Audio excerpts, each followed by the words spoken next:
ازاي تقدر ان انت تصوم بسهولة ويسر خلال شهر رمضان، خصوصا لو انت لسه عامل عملية السمنة ومعداش عليك سنة ولا 2؟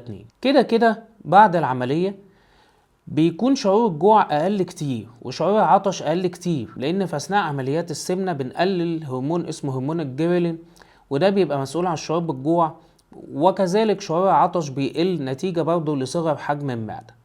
فانت بالتالي بتقدر ان انت تصوم بدون شعور قوي بالجوع والعطش، يعني بمعنى اصح صيامك هيبقى اسهل اصلا من اللي مش عامل عملية، لان انت شعور الجوع والعطش عندك اقل بكتير من الناس الطبيعية. لكن في شوية تيبس اند تريكس هتساعدك ان انت تصوم اسهل. اول حاجة احنا لازم ناخد برشام المعدة، كنترولوك، النكسيوم، كنترولوك 40 او نكسيوم 40 او اشباههم او مشتقاتهم او بدائلهم. ليه احنا بنحتاج ناخدهم؟ عشان ساعات الصيام الطويلة المطولة بتخلي حمض المعدة يتركز على خط التدبيس. خط التدبيس سواء انت عامل تكميم او عامل عملية تحويل مسار او اي عملية سمنة، هيبقى عندك خطوط داخلية مكان الدبابيس دي. الخط ده بيعتبر زي نقطة ضعف في المعدة خلال اول سنة، بيبقى التئم بنسيج متليف. فلو فضل الحمض عليه 15 16 ساعة من غير ما ناكل من غير ما نشرب 12 ساعة، هيحصل فيه زي التهاب، فتدريجيا مش هتقدر ان انت تشرب بشكل كافي. فلازم ناخد برشام المعدة فطار وسحور طوال شهر رمضان علشان تقدر ان انت تشرب كميات كافية تساعدك على انك تصوم.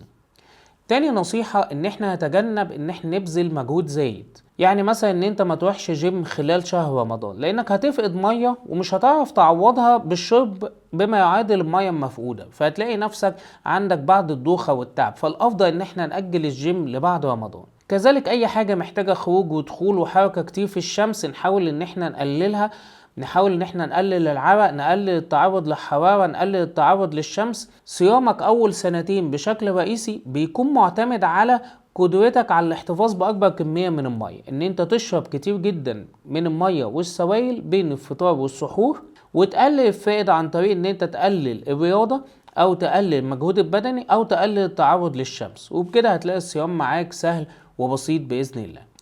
هنيجي نفطر، فطارنا هيبقى على شوربة لحمة، شوربة فراخ أو على خضار مطبوخ، وبعديها هنبدأ بالبروتين. الشوربة عشان فيها أملاح هتساعدك إن أنت تفوق، وبعدين البروتين هو اللي هيحسسك بالشعور بالشبع.